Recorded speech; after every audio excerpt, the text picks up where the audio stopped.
بسم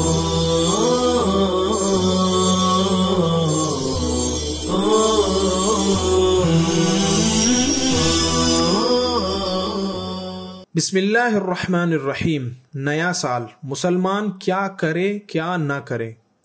یہ دنیا کس طرح دوڑ رہی ہے کہ مہینے دنوں کی طرح اور دن گھنٹوں کی طرح گزر رہے ہیں، ہمیں احساس بھی نہیں ہو رہا، اور ہماری زندگی کے ایام کم ہوتے جا رہے ہیں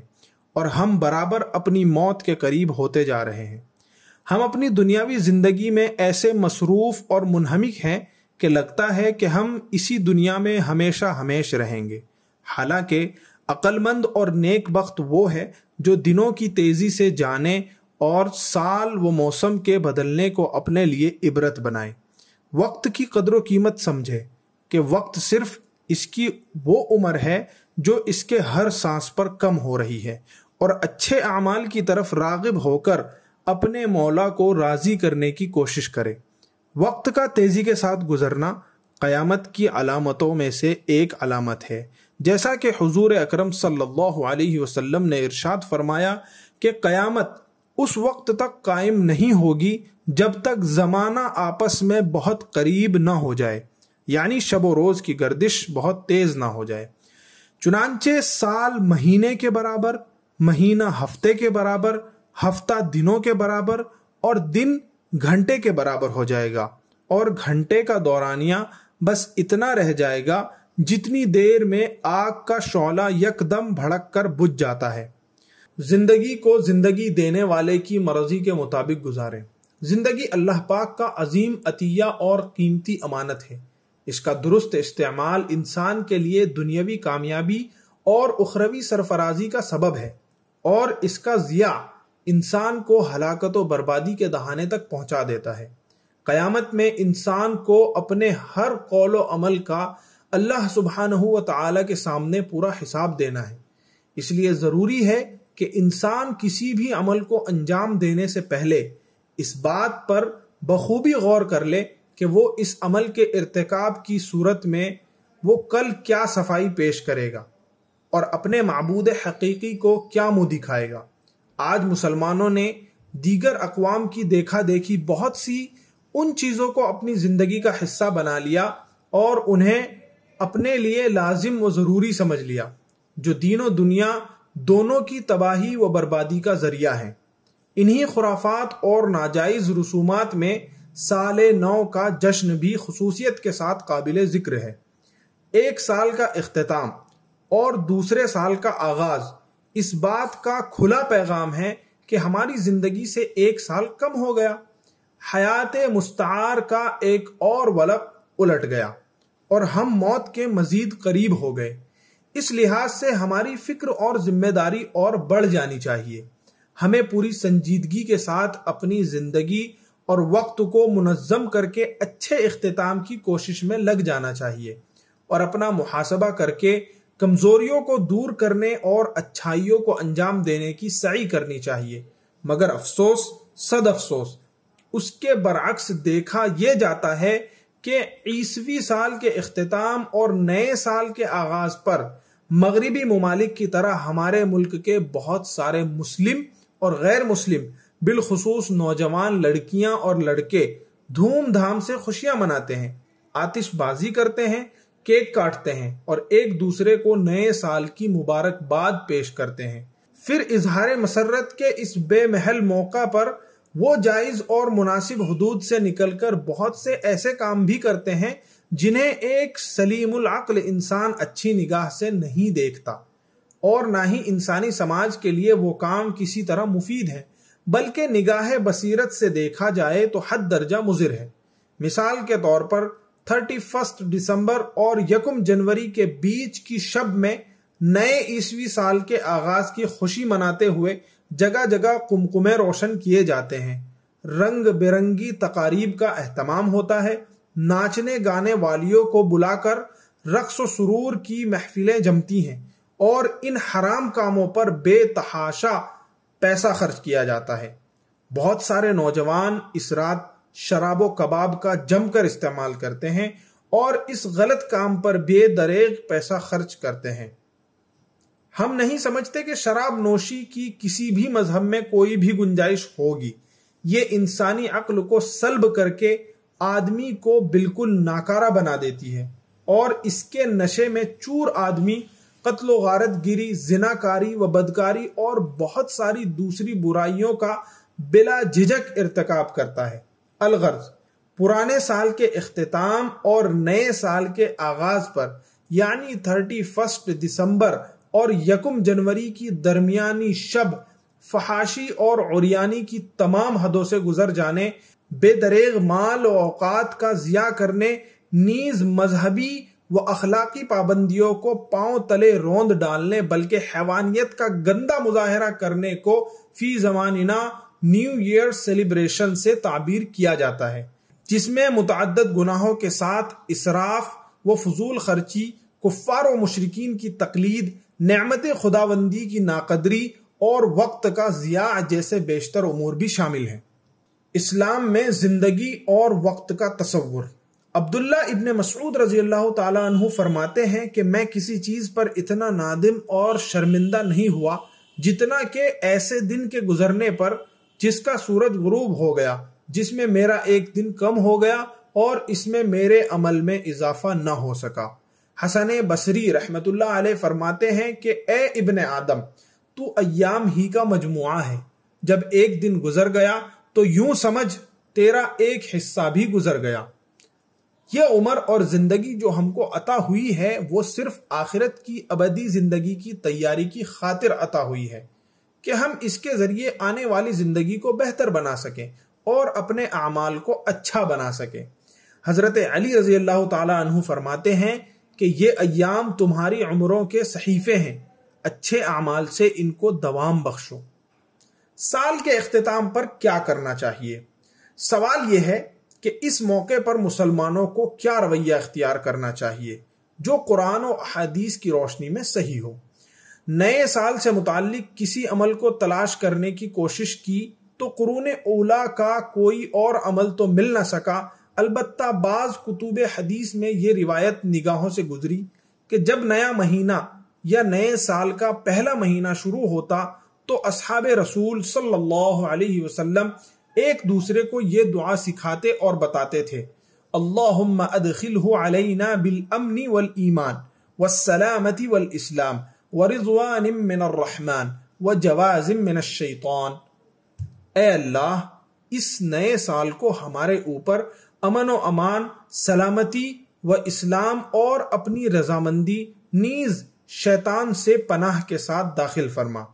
اس دعا کو پڑھنا چاہیے۔ نیز اس وقت مسلمانوں کو 2 کام خصوصاً کرنے چاہیے، یا دوسرے الفاظ میں کہہ لیجئے کہ نیا سال ہمیں خاص طور پر 2 باتوں کی طرف متوجہ کرتا ہے۔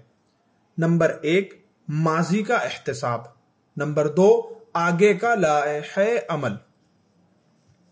ماضی کا احتساب۔ نیا سال ہمیں دینی اور دنیاوی دونوں میدانوں میں اپنا محاسبہ کرنے کی طرف متوجہ کرتا ہے کہ ہماری زندگی کا جو 1 سال کم ہو گیا ہے اس میں ہم نے کیا کھویا اور کیا پایا۔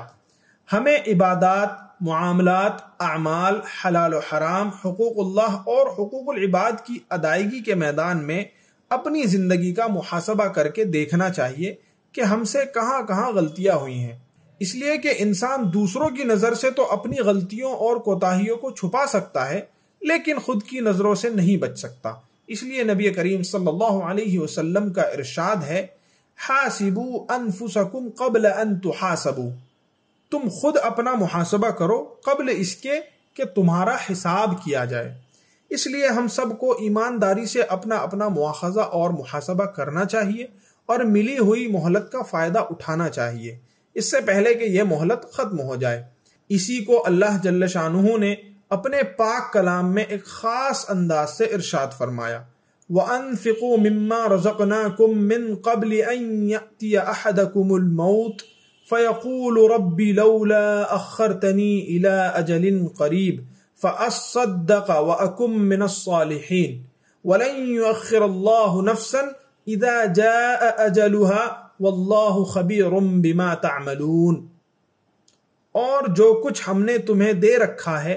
اس میں سے ہماری راہ میں اس سے پہلے خرچ کرو کہ تم میں سے کسی کو موت آ جائے۔ تو وہ کہنے لگے، اے میرے پروردگار، مجھے تو تھوڑی دیر کی مہلت کیوں نہیں دیتا کہ میں صدقہ کروں اور نیک لوگوں میں سے ہو جاؤں۔ اور جب کسی کا وقت مقرر آ جاتا ہے پھر اسے اللہ تعالی ہرگز مہلت نہیں دیتا، اور جو کچھ تم کرتے ہو اس سے اللہ تعالی اچھی طرح باخبر ہے۔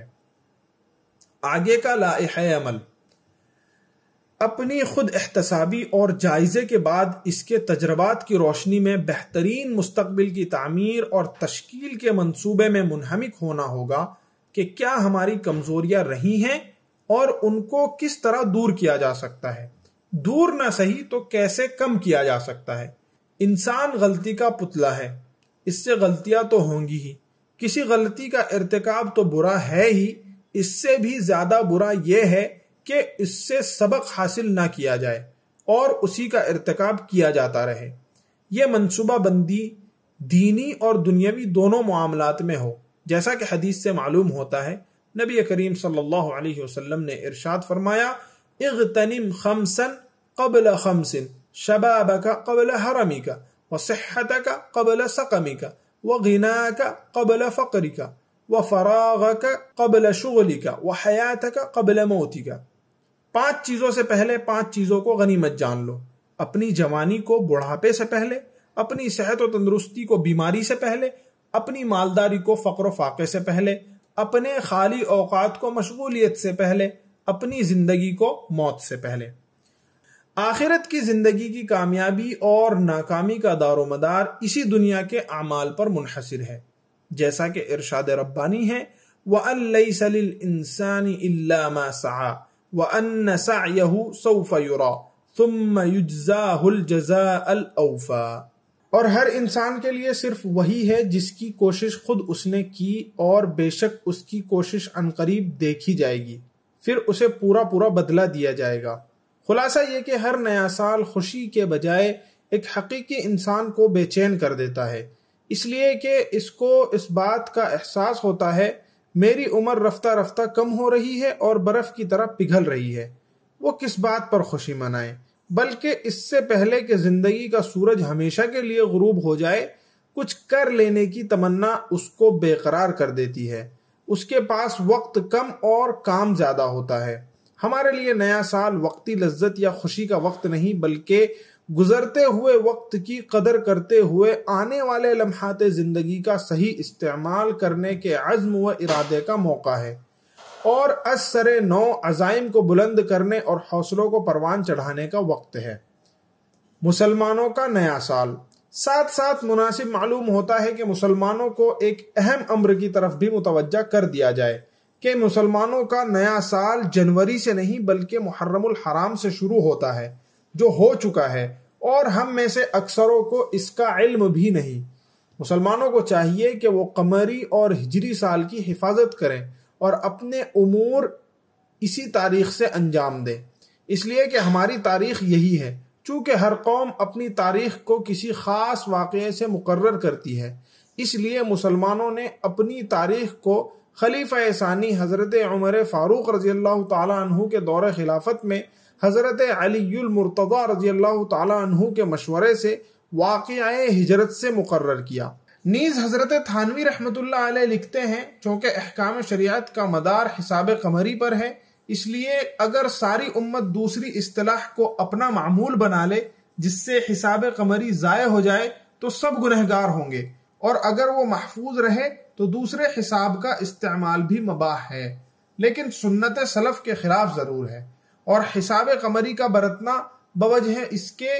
فرض کفایہ ہونے کے لابد افضل و احسن ہے۔ اس لیے ہمیں اپنی اس تاریخ قمری کو یکسر فراموش نہیں کرنا چاہیے۔ نئے سال کی مناسبت سے مسلمانوں کو کیا کرنا چاہیے؟ نئے سال کی مناسبت سے دنیا میں مختلف مقامات پر ہیپی نیو ایئر کے نام سے متعدد پروگرام کیے جاتے ہیں، اور ان میں بے تحاشا رقم خرچ کی جاتی ہے، حالانکہ اس رقم سے لوگوں کی فلاح و بہبودگی کے بڑے بڑے کام کیے جا سکتے ہیں۔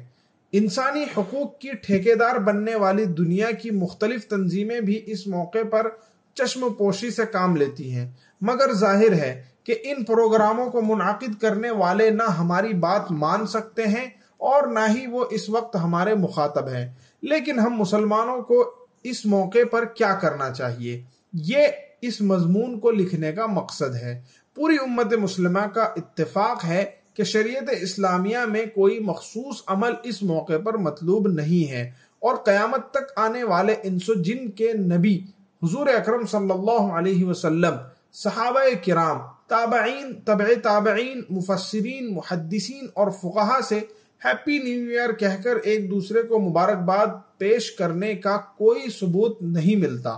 اس طرح کے مواقع کے لیے اللہ تعالیٰ نے قرآن کریم میں ہماری رہنمائی فرمائی ہے۔ رحمان کے بندے وہ ہیں جو ناحق کاموں میں شامل نہیں ہوتے ہیں، یعنی جہاں ناحق اور ناجائز کام ہو رہے ہوں اللہ تعالیٰ کے نیک بندے ان میں شامل نہیں ہوتے، اور جب کسی لغو چیز کے پاس سے گزرتے ہیں تو وقار کے ساتھ گزر جاتے ہیں، یعنی لغو و بیہودہ کام میں شریک نہیں ہوتے ہیں، بلکہ برے کام کو برا سمجھتے ہوئے وقار کے ساتھ وہاں سے گزر جاتے ہیں۔ ہیپی نیو ایئر کے جواب میں عصر حاضر کے علماء کرام کا بھی یہی موقف ہے کہ یہ عمل صرف اور صرف غیروں کا طریقہ ہے، لہٰذا ہمیں ان تقریبات میں شرکت سے حتی الامکان بچنا چاہیے، اور اگر کوئی شخص ہیپی نیو ایئر کہہ کر ہمیں مبارکباد پیش کرے تو مختلف دعائیہ کلمات اس کے جواب میں پیش کر دیں، مثلا اللہ تعالیٰ پوری دنیا میں امن و سکون قائم فرمائے، اللہ تعالیٰ کمزوروں اور مظلوموں کی مدد فرمائے، اللہ تعالیٰ مظلوم مسلمانوں کی مدد فرمائے، اللہ تعالیٰ ہم سب کی زندگیوں میں خوشیاں لائے، اللہ تعالیٰ 2022 کو اسلام اور مسلمانوں کی سربلندی کا سال بنا دے۔ نیز سال گزرنے پر زندگی کے محاسبے کا پیغام بھی دیا جا سکتا ہے۔ ہم اس موقع پر آئندہ اچھے کام کرنے کے عہد کرنے کا پیغام بھی ارسال کر سکتے ہیں، غرض کہ ہم خود ہیپی نیو ایئر کہہ کر پہل نہ کریں، بلکہ اس موقع پر حاصل شدہ پیغام پر خود داعی بن کر مختلف انداز سے مثبت جواب پیش فرمائیں۔ نئے سال کے موقع پر کرنے کے اہم کام۔ نئے سال کے موقع پر عموماً دنیا میں سردی کی لہر ہوتی ہے۔ سردی کے موسم میں دو خاص عبادتیں کر کے ہم اللہ تعالیٰ کا قرب حاصل کر سکتے ہیں۔ ایک عبادت وہ ہے جس کا تعلق صرف اور صرف اللہ کی ذات سے ہے، اور وہ رات کے آخری حصے میں نماز تہجد کی ادائیگی ہے۔ جیسا کہ سردی کے موسم کے متعلق حدیث میں آتا ہے کہ سردی کا موسم مومن کے لیے موسم ربیع ہے، رات لمبی ہوتی ہے اس لیے وہ تہجد کی نماز پڑھتا ہے، دن چھوٹا ہونے کی وجہ سے روزہ رکھتا ہے۔ یقیناً سردی میں رات لمبی ہونے کی وجہ سے تہجد کی چند رکعات نماز پڑھنا ہمارے لیے آسان ہے۔ دوسرا اہم کام۔ سردی کے موسم میں دوسرا اہم کام جو ہمیں کرنا چاہیے وہ اللہ کے بندوں کی خدمت ہے، اور اس کا بہتر طریقہ یہ ہے کہ ہم غربا و مساکین و یتیم و بیواؤں ضرورت مندوں کو سردی سے بچنے کے لیے لحاف، کمبل اور گرم کپڑے تقسیم کریں۔ رسول اللہ صلی اللہ علیہ وسلم نے ارشاد فرمایا، میں اور یتیم کی کفالت کرنے والا دونوں جنت میں اس طرح ہوں گے جیسے دو انگلیاں آپس میں ملی ہوئی ہوتی ہیں۔ غرض کہ اس طرح ہم اپنے مال و دولت کی ایک خاص مقدار محتاج، غریب، مساکین اور یتیم بیواؤں پر خرچ کر سکتے ہیں، جو یقیناً ایک بڑا عمل ہے۔ آخری بات، ہیپی نیو ایئر کی مناسبت پر بے تحاشا رقم کے خرچ سے ہونے والی تقریبات میں شرکت سے بچ کر اپنے مولا کو راضی کرنے کی کوشش کریں۔ سردی کے موسم میں دیگر اعمال صالحہ کے ساتھ ان دو اعمال کا خاص اہتمام کریں، ایک حسب توفیق نماز تہجد کی ادائیگی اور دوسرے ضرورت مندوں کی مدد کرنا، تاکہ غربا و مساکین و یتیم و بیوائیں و ضرورت مند حضرات رات کے ان لمحات میں چین و سکون کی نیند سو سکیں جب پوری دنیا خرافات میں اربوں و خربوں روپے بلا وجہ خرچ کر رہی ہو۔ نیز پوری انسانیت کو یہ پیغام دیا جائے کہ غربا و مساکین و یتیم بیوائیں و ضرورت مند کا جتنا خیال اسلام میں رکھا گیا ہے اس کی کوئی نظیر نہیں ملتی، بلکہ صحیح بات تو یہ ہے کہ اس وقت دنیا میں مذہب صرف اور صرف اسلام ہی ہے، باقی تمام مذاہب میں صرف روایات باقی رہ گئی ہیں۔ دیگر مذاہب کے لوگ اپنے مذہب پر عمل تو درکنار اپنے مذہب کی کتابوں کو بھی نہیں پڑھتے۔ 1400 سال گزرنے کے باوجود مسلمانوں کا آج بھی قرآن و حدیث سے جیسا تعلق اور شغف ہے، اس کی کوئی مثال دنیا میں موجود نہیں ہے۔ اسلامی تعلیمات پر عمل کر کے ہی دنیا میں غربت کو ختم کیا جا سکتا ہے، جو ہمیشہ فضول خرچی کی مذمت اور انسانوں کی مدد کی ترغیب دیتا ہے۔ یاد رکھیں کہ اسلامی تعلیمات پر عمل کر کے ہی دنیا سے سرمایہ داروں کی اجارہ داری ختم کی جا سکتی ہے۔